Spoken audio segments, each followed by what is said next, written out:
Hi guys and welcome to TaylahTalk. No, I need more enthusiasm. Hi guys and welcome to TaylahTalk. Your girl is here with a story time. What? I guess it's a story time. It's more like a fucked up shit happens to me. Here you go. Here's a story about it. Today I wanted to come at you with like a relaxed feel.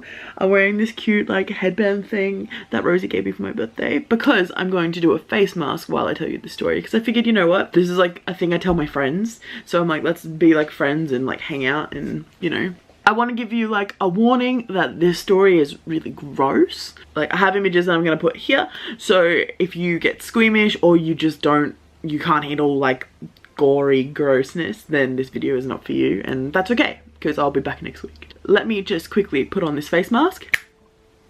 I hope that worked. So should we just jump right into this story? Before we start though, in case any of you actually care, this is what's on my face. This is the Seventh Heaven Strawberry Souffle. It's for moisturizing and soothing. It's for dry skin. I really love Seventh Heaven masks. They're really easy.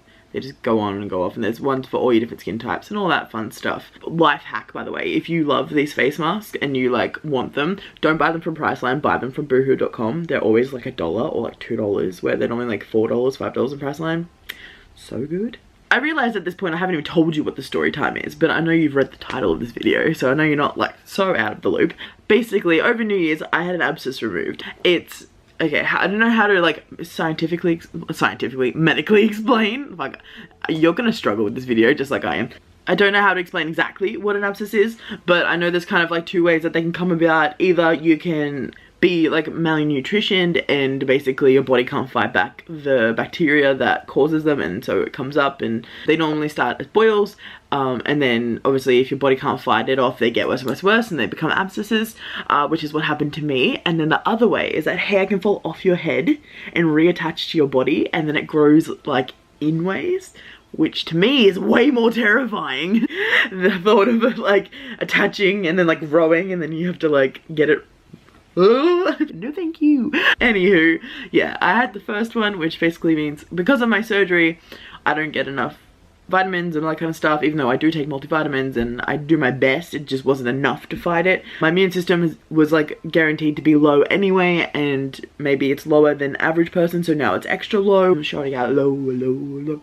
I'm sorry I did that. And I had been getting boils since around October, and it was just kind of a case of like one would come up, I would pop it, it would go away, and then another one would pop up somewhere else.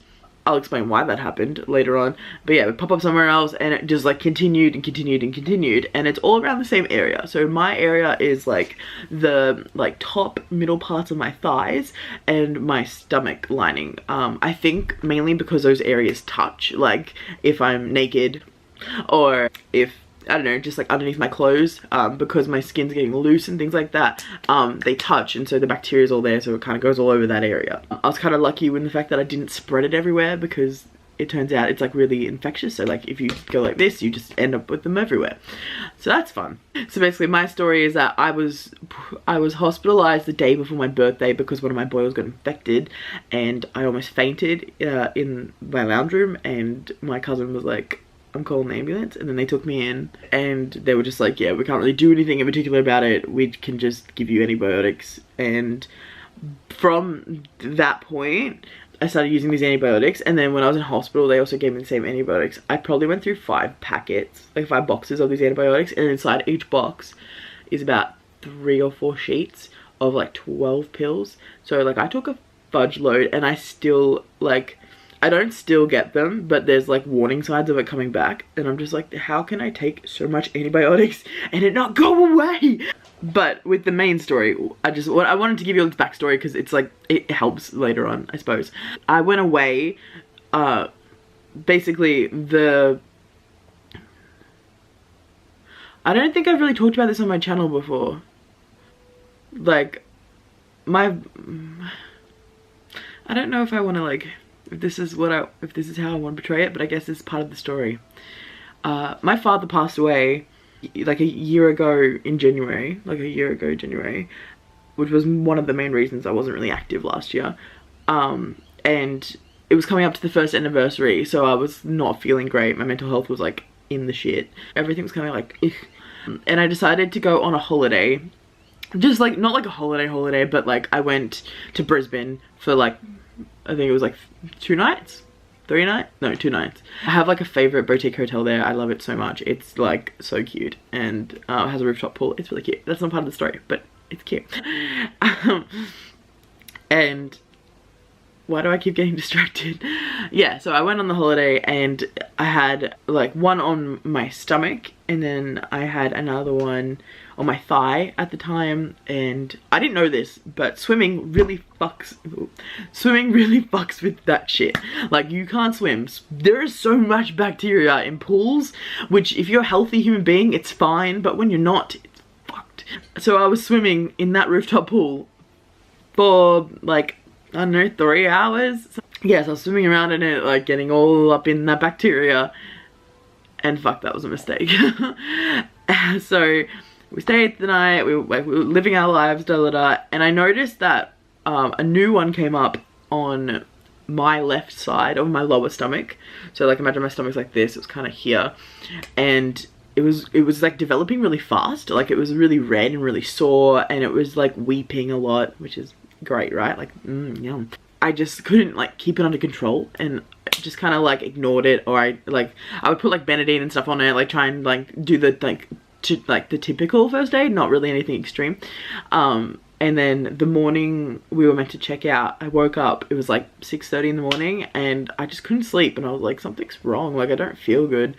And I went to the bathroom, and I like, you know, took off my clothes as you do when you go to the bathroom, and I noticed that that wound was starting to go black. Like, it was a deep purple at this point, and I was like, what is going on? And I started freaking out, and I woke up the person I was with and was like, listen, we need to go. Like, I need to go home so I can go to hospital, because like something's not right.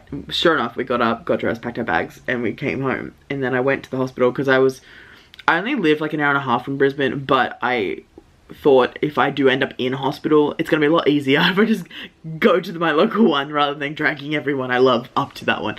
So yeah, sure enough, I went in and I was like, hey, I had a boil, like, that put me in hospital a couple months ago. I just want you to check on this because I feel like something's like not right with it, and I'd rather come in here voluntarily than be ambulanced in here later when I pass out.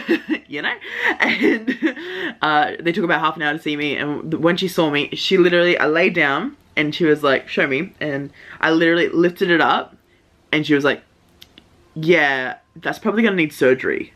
And I was like, it's gonna need surgery? Like, excuse me? Like, I'm so used to, like, you know, I don't know, like, I was expecting, like, here's some more antibiotics, like, fucking harden up, Taylah, like, but she's like, yeah, nope, that's an abscess, you need surgery, that needs to go. And I was like, what? She's like, the area, around, like, the wound is dying, it's going black, and, like, your skin, like, the area is dying, it's gonna fall off if we let it, like. And she also told me, like, that she was like, okay, I'll grab the surgical team, they'll come down, but like, they're gonna just tell you what I'm telling you, pretty much, I can guarantee it. And I was like, okay. She also told me that if I didn't come into the hospital, if I had waited like another couple of days to a week, that there's a good chance the infection would have gotten into my blood, and then it would have been a whole different story. And I'm like, okay, good to know that Taylah listens to her instincts and it works out well. And so yeah, I went back into the waiting room and I waited for the surgical team, and they came down and she literally did the same thing. They was like, yeah, we're gonna put you in surgery today. Like, I'm just like, I was like, okay, great. And she's like, you know, we'll check you in and we'll get you settled and we'll probably put you in like later this afternoon. I was like, okay. At this point, my auntie and uncle rocked up and were like supporting me, which was cool, because at first I was alone and I was like, this kind of sucks. I'm really bad with hospitals. Hospitals used to be one of my main triggers, like anxiety triggers, based on childhood trauma. Which can be for another fucking story if you're interested. Yeah, but it's kind of been like cancelled out of me, I suppose you could say. So I was actually really surprised that I did so well, and I was like, I was probably too worried about, you know, my stomach falling out, but whatever. But yeah, they like checked me in and I went for surgery at like 4 or 5 o'clock, and I was back within the hour, like back in my room. Like, I woke up in is it recovery, and then like I was fine, and I was like, well, okay. So here comes the gross part. Like, so they told me that by the time they removed all the gross abscessness English, that my hole was 8 centimeters wide by 4 centimeters deep. So 8 centimeters is roughly like this, and then 4 centimeters I think is like this. So that's downways. Like, you can do that with my hole, like, if you know what I mean. I'm kidding, that's fucked. And she was like, we're not gonna be able to just dress it, we're gonna have to vacuum dress it. And I was like, what the frig is that? By the way, this is what it looked like. So like, I'm giving you like the full 9 yards here. But yeah, she was like, oh, we're gonna have to vacuum dress it. It's something you're gonna have to come in for every 3 days. And I was like, oh, alright, that doesn't consume my life at all. I don't know how to explain this, but it was like I had a machine attached with me for like, I think it was like a month and a half. And I'll insert like a clip photo of it here. It's like this little like oval device, and it just sings over your shoulder, and it's like got a tube, and the tube's connected to the wound. And the way they dress it, it's kind of like steel wool. They cut it to the shape of the wound, and then they press it into the wound, which is really comfortable. I love that. And then they put like a sheet thing sticker over it, and then they attach the tube, and it sucks down. Like, you know, like vacuum seal bags when you like put the thing in and it goes and the thing like sucks in. It was like that, but on my body. Yeah, and then it attaches to the bag, and it basically sucks all the moisture out of the wound, so the wound heals from the floor up, where normally if you hurt yourself it heals over to protect it and then heals up.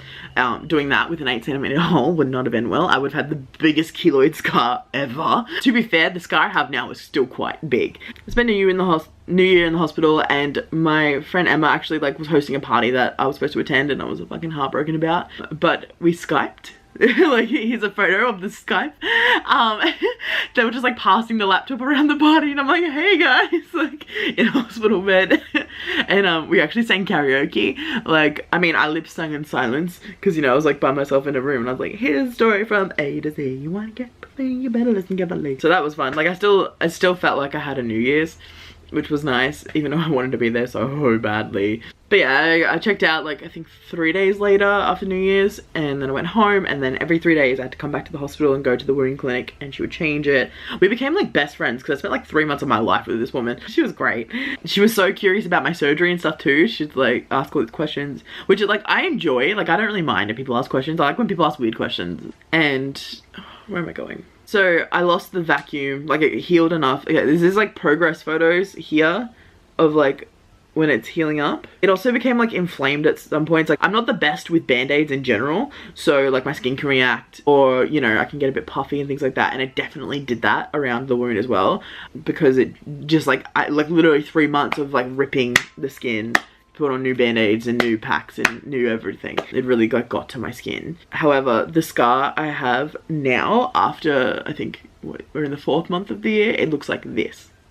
So I was really impressed by the fact that you could get from this to this in like the space of like 3 months.